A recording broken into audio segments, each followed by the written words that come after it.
You know what, man? I think it was, I can't remember. It was 2000 something. 8. 2008. I want to say 8, yeah. 2008. New York was under attack by that Cloverfield monster.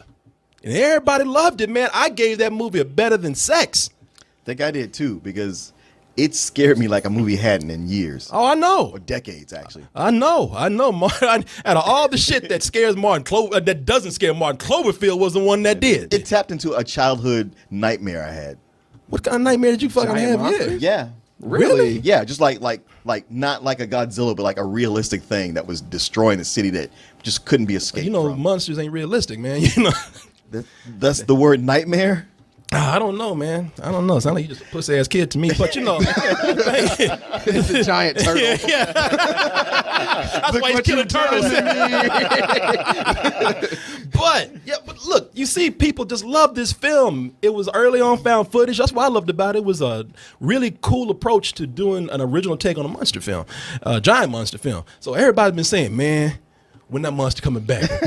I miss him. He to come to visit. He ain't called me, man. I used to see Cloverfield monster, man. And so it was crazy. This trailer came out of nowhere. Yeah. 10 Cloverfield Lane. People said, oh shit, he's back. And nobody saw him in the trailer, but they said, that's all right. That's the same thing he did in that first trailer. He gonna be in there. You're gonna see. You're gonna see. You know what? They're keeping this movie so under wraps that they didn't give me anything but what you've probably already seen before, which is the trailer. I'm going to show you that again so I can set up for the review, and then we'll come back and tell you if there's any connection to the original, if the monster's in there or not, or if it's just good. Let's watch the trailer for 10 Cloverfield Lane. They don't understand, and so we're running just as fast as we can. Holding on to one another's hand, trying to get away into the night. And then you put your arms around me, and we come to the back. Bitch, come here. No. No! No! No!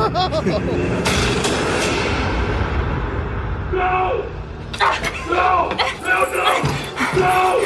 Don't open that door! You're going to get all of us killed! Something's coming.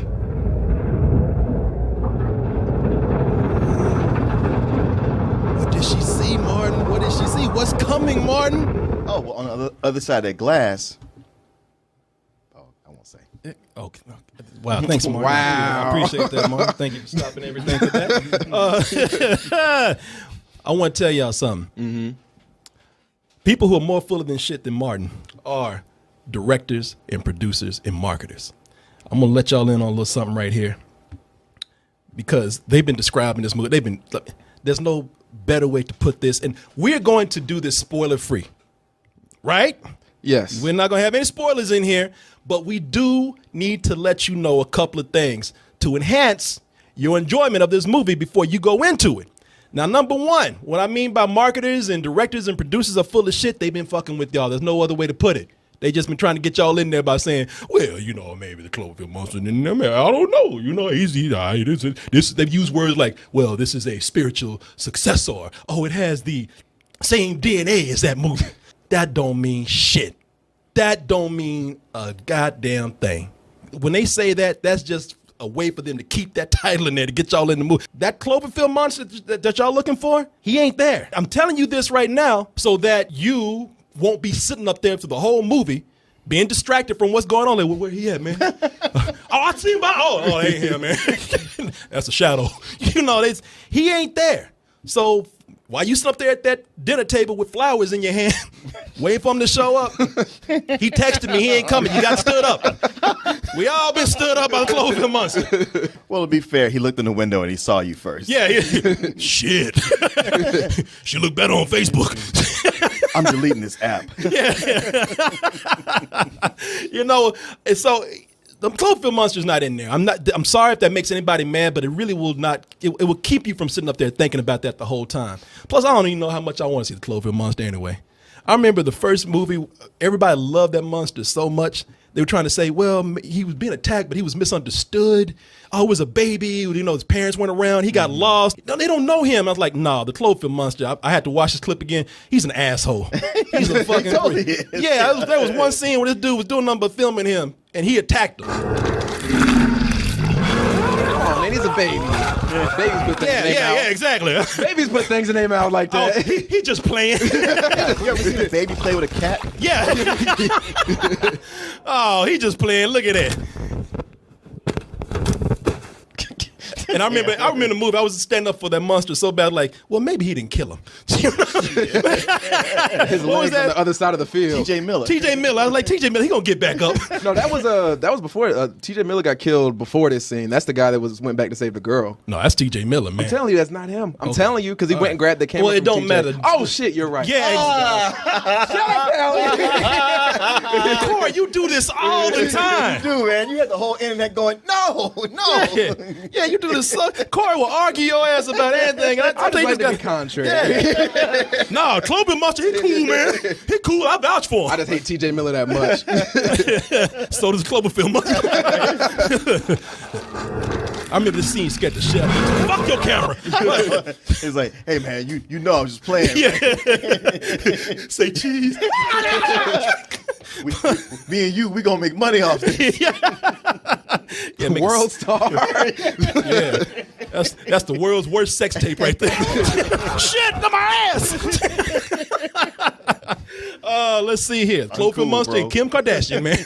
But it's so much not a sequel that it was another movie before. It's on the Paramount's studio that was just meant for genre films. The other studio was it's called Insurge, the ones that put out Project Almanac.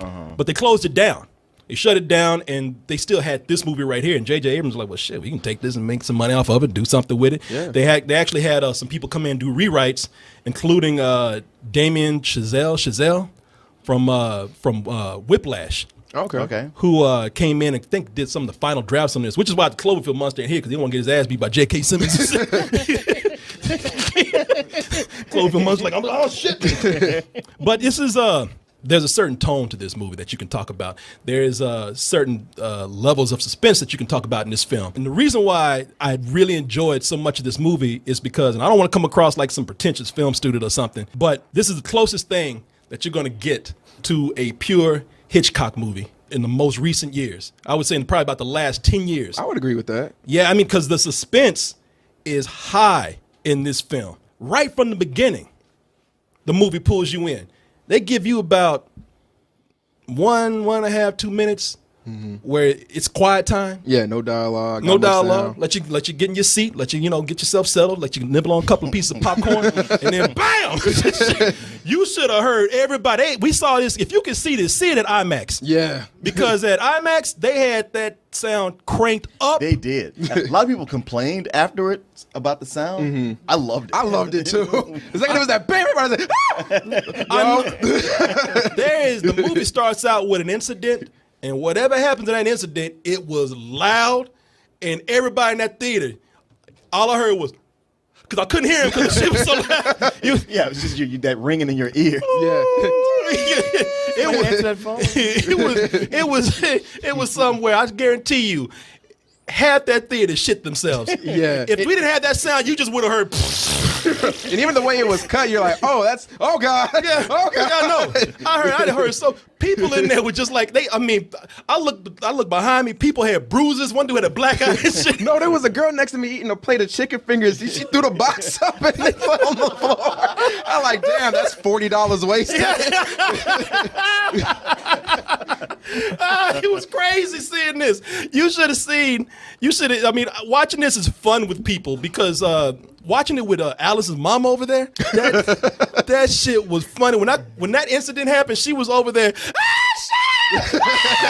She don't. Let me tell y'all something about Alice's mom. If you're just catching up now, Alice's mama don't cuss. She's all prim. She's all proper. But during that first 5 minutes of the movie, when that noise was going on, she's like, oh fuck! She is a child of the Lord. I heard, oh Jesus, oh Lord, oh no. People, when y'all get back to Charlotte, you need to rent out your time to go see this movie with people because I would pay to see the movie with her again. I love watching the movie. I'm gonna pull on a little bit. I don't do this too often. I'll pull on for a little guest review because it was fun. It's a bottle film, and what you have here, if you couldn't tell by the trailer, you have Mary Elizabeth Winstead, who plays Michelle. She's leaving her apartment for some reason, which I'm not gonna say, but she ends up in this accident, wakes up, and she finds herself in what looks like a dungeon with John Goodman. It's a bomb shelter. And it turns out it's a bomb shelter. And the reason why she's being held captive is because, well, according to John Goodman, who plays Howard, he says, yeah, it's all fucked up outside. You don't chemicals. He's like, yeah, exactly. I know I look crazy, and I am, but you don't want to go out there. You'd rather be in here with my crazy ass. And so you're spending the whole movie trying to figure out, as she is he telling the truth? Or is he just telling this really elaborate lie to keep these people in his sex dungeon for some reason? Or is there a combination, maybe of a little bit of both? And if there is something out there, what is it? Now, Well, there's also another question. what's that? If there is something out there and everything he says is true, can I still live with this crazy motherfucker for the rest of my life? Yeah, exactly. Exactly. You know, That was the most Hitchcockian thing about this, man. Like, because you're like, all right, so is this guy telling the truth? Is he going a little bit too far? Are there people out there? Is it an attack? You're like, I don't know what's going on, too. And then, as it goes on, you're like, oh, okay. Yeah, it's like, maybe I can't live out there, but I can't stay here with him either. I can tell y'all about the movie. I can sit up and tell you about how suspenseful this is, how the mood is great, how tense this is. But can you get the camera for her? No spoilers now. Yeah. Oh yeah, because you love to talk. Oh boy. How you doing, Mrs. Verdan? I'm doing Let me give you this mic right here. Let me give you this. Now you probably somebody you don't go see a lot of horror or science fiction or things like that. Well, I do. You do? Okay, well then I'm full of shit. Because Allison pulls me in all the time. Oh, that's because your girl makes you don't like it, but she makes you do it. She makes me do it. Let me tell you something. This woman, I was sitting 2 seats down from her, and again, she talking about, I'm a black belt in karate. I done kick many ass. Somebody try to fuck with me. And the whole time she sitting in that movie, I ain't never seen a person sit like this through a whole movie. She had, her back was all contorted, and just like a black woman, just like the whole time she up there, what were you saying? Oh, Lord. Oh, Lord. Oh, gee, My favorite one was, oh, no.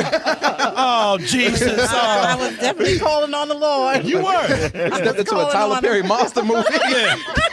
And the Lord was too scared to go down there. No, I saw the first 5 minutes of that movie. I ain't fucking with that film. Leave me out of this. Yeah. Like she was trying to tune the antennas. Oh, Lord. Oh, she just contorting this. She's like a pretzel button. The Exorcist and neck turned around. Her head turned around. Oh, Lord. Oh, my God. Yeah. Now, the reason why this movie is so intense, besides the mood that you have here, because it really is a bottle film and it does keep you guessing on a lot of things, but a lot of it has to do with John Goodman. John Goodman in this film. John Goodman is one of the most underrated actors. Yeah, in the played world. hands that down. part. Because he's often the best part of any movie he's in. Oh. Like even when he's in a great movie like Trumbo, he still managed to come in and totally own and steal his scene. I don't know if it has something to do with looks or his age or whatever, but he truly is one of the most amazing actors working in Hollywood right now. The reason why this movie is so frightening, the reason why this movie is so scary is because of him. Yeah. There's so many levels to his performance. I don't know if anybody out there has a drunk daddy that's just mean. Yeah. He was like somebody's drunk daddy. You didn't know what was going to send him off. You didn't know what was going to make him fly off the handle. Stop talking. Yeah, and discipline people. Yeah. Like discipline people at the, like when you remember being at the table and you were laughing and shit and your dad just got tired of that What's shit. so goddamn funny? Shut the hell up. Stop all that sniggling. Eat your food. I work hard.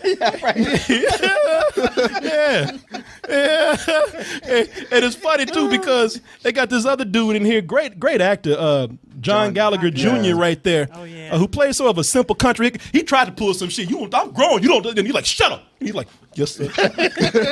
Like you afraid to drop things around. Oh no. You flip flop with this character because there are moments where you are so frightened of him. Yeah. And then there are moments where you're like, I really like this guy. Well, he can be be cool. Okay, if you just learn his rhythm, maybe you can work this out, and you might be here for the next year or two. So let's see. Let's just try to be nice. He was a real dynamic character. There's some sort of insecurity that's going on with him where the whole time, no matter how nice he gets, no matter how mean he gets, he always has to hold over your head, I saved your life. He's almost like Idris Elba. I saved your life. I saved your life. Except that's for like 2 hours with him. That's all day. Well, I tell you, man, the way he holds stuff over people's heads and goes off at just a moment's notice. I know. He's me. I know, Martin. I know. That's why he was cool. Corey, what do you want to do for South by Southwest? Man, you ain't got to come if you don't want to. I know. I didn't say that. Yeah, you don't ever want to get caught in the bunker with me. Every day I'm going to be doing that. I saved your life. I saved your life. I saved your life. I saved your life. I saved your life. Damn, man. Got it. No, I don't think you get it. I saved your life. Yeah, this makes me realize that me and him would just have to like form a plan and team up on you on the second day. It wouldn't be no like waiting. Well, let's see how it goes. Yeah. Like, no, we know. We about to take you out. Well, thanks for telling me ahead of time. We got to move up the timetable. I ain't gonna cut off our hands and feet. I'm about to nub you to death. Yeah, there's so many things going on with him here that you just want to give him his space. But that bunk is so small and he's so fucking big. He's in every room. You walk to another. Damn, did I just leave you? Oh, shit. It's like the Blob. He just comes around the corner. What the hell is that? Well, I tell you one thing about having the sound cranked up like they did is that door that you had to open. Oh, yeah.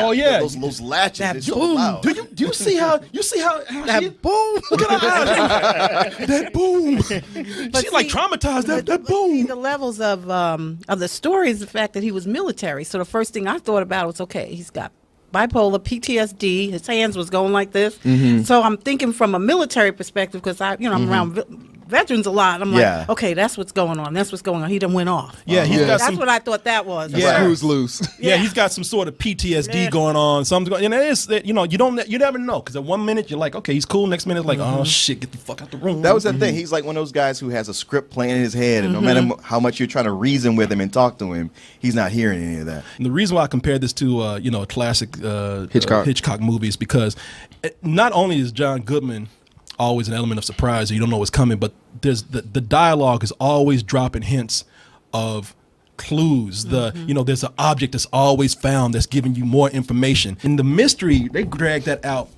through most of the entire movie, and it never gets old. You never can figure out what's happening. Right. I'm glad I didn't know what was going on. I'm glad that this was marketed in a way. I'm glad that this movie must have been kept in a bunker. This trailer was cut so perfectly because only like the first I think 20 or 30 minutes is in this trailer. It's like everything else is like you don't know what's going to happen. So when you go into this, once you see the first 20 or 30 minutes, you're like, all right, now I'm in for a ride because everything's a mystery. I love most of this movie. I absolutely love most of this movie. This is true craftsmanship that's going into the filmmaking here. It's so well thought out. The guy that did this is Dan Trachtenberg. The only thing that he did before this was a fan film of Portal that was released on the internet. Oh, okay.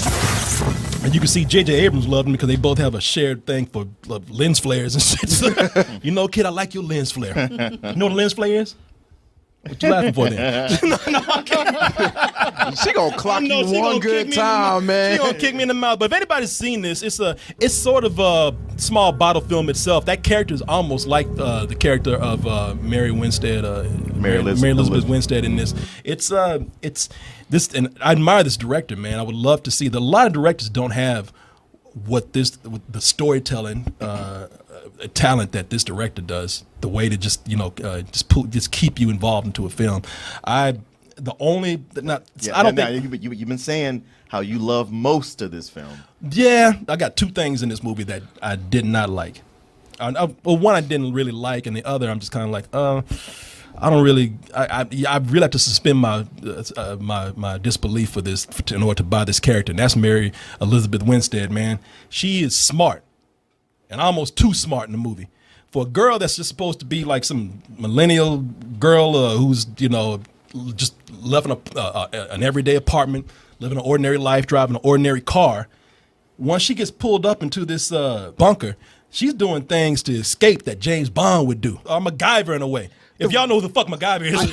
I would agree with you there, but the one thing that she did that was, I'm pretty sure the big thing that you're nitpicking that we're not going to spoil, they mentioned it earlier, and there were things in her apartment that showed that was what she did.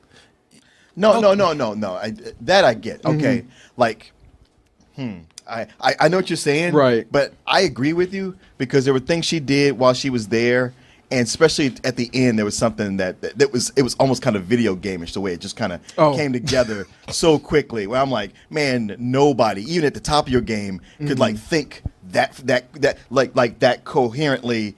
In a crisis, You would have to be a scientist or an engineer Or a something. soldier. Yeah, that's what I'm talking about. Yeah. As far as the stuff in the bunker that she did, where I do agree with you, the problem with that is the length of time that she was there. Like, she's not in there all that long, and if she had, if a lot of time had gone by, then you could see like, okay, slowly putting it together. But it happened kind of quickly. I thought I thought they were in there for a while though, because they had that montage that showed like days go by. Yeah. They were there for. They were there at for a least little month. while. Yeah. No, I feel like longer needed to happen. They really never show how much time goes by, but I feel like enough time went by for her to put the pieces together to be like, all right, I can, if I want to do something, I can do it this way. Yeah. There's so many distractions going on. Yeah. I didn't think it was realistic, quite frankly. There I you think go. that You lose. I think as a female, you would be kind of nervous. And then I understand about the time, but she went from her leg being in this brace to walking with crutches to being able to almost run around. That's a long time. That's why I feel like a lot of time went by. Like I feel that was the one thing that was like, all right, time went by so she could figure things out. Yeah. That's what it. Damn, you really did pay attention.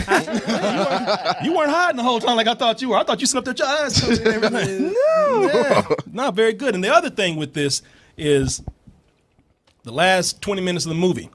It's a big what the fuck. You are either going to buy it or you're not. It's more like 5 or 10 minutes. Okay. I would say about 15. Let's split the difference. Okay. Don't correct his math. Yeah. Don't do it. Got a calculator out right now. No, 15 minutes. No, is what it he's says. gonna bang on the table. The reason why I don't really buy it is because it felt like it was from another movie or something that was added in. And the storytelling device that they're using right there, I think is a cheat for a lot of things. You're talking about the last 15 minutes, right, Martin? Of course. The last 15 minutes 10, of the but movie. okay. Sure. 17.3%, Martin. But it's the last few minutes of the film. There's so much good. There's so much good stuff to choose from in this movie, as far as being misled into believing that this is going to be something else. Being scared watching this, being so tensed up.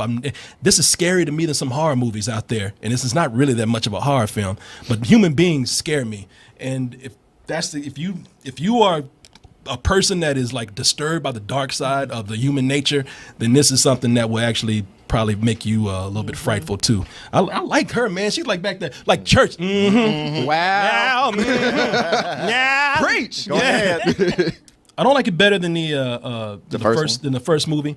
This is not as coherently unique as Cloverfield, but it really does tell its story well. I'm giving it a big full price. Cool. Yeah. I feel like if people go in this expecting a basically what they got in Cloverfield, like a big horror movie or a big monster movie, you're not going to get that. If you're going to this looking at it as a psychological, drama or a study like that, you're going to have a great time in this. There's something that I want to say, but I'm not going to because it is a spoiler that I think detracts a lot from the end of this movie. But again, we're trying to be spoiler free. But for the most part, man, they do spend a good chunk of the time in the bunker, and that was my favorite part of the movie. Seeing John Goodman do an amazing job in that was just him being on par. And I mean, with this, man, I got to give it a full price too. I was close to better than sex, but full price. All right. Yeah, it could have gone there. The thing is, if you go into this expecting, another Cloverfield monster, the movie lets you know pretty early on, like, this ain't that party. This ain't it. That's not what's going to happen. But if you are the kind of person who loves to go to those Friday night, midnight horror movies that are usually cheap and just give you a bunch of jump scares, this has legitimate tension and fear throughout the movie. And, it's like whether you're getting killed by a monster or by some crazy dude, dead is dead. You're on the edge of your seat the whole time. You won't get more thrills than this, at least to me. It's like it really hit home. Yeah, there's some shortcomings at the end, but by that time, it's already a full price by that time. What happens at the end is not enough to take it down lower than that. I don't know what they did. Like I said, they must have put this movie in a bunker with John Goodman, and he sat on it because They just really kidnapped them. yeah, Well, I heard him interviewed, and they shot this a year and a half ago. yeah. Like I said, hey, you know what? I'll let you have some parting words. I'd like to hear this from the average moviegoer. Well, someone that couldn't even remember the old movie, I thought it was definitely a suspense.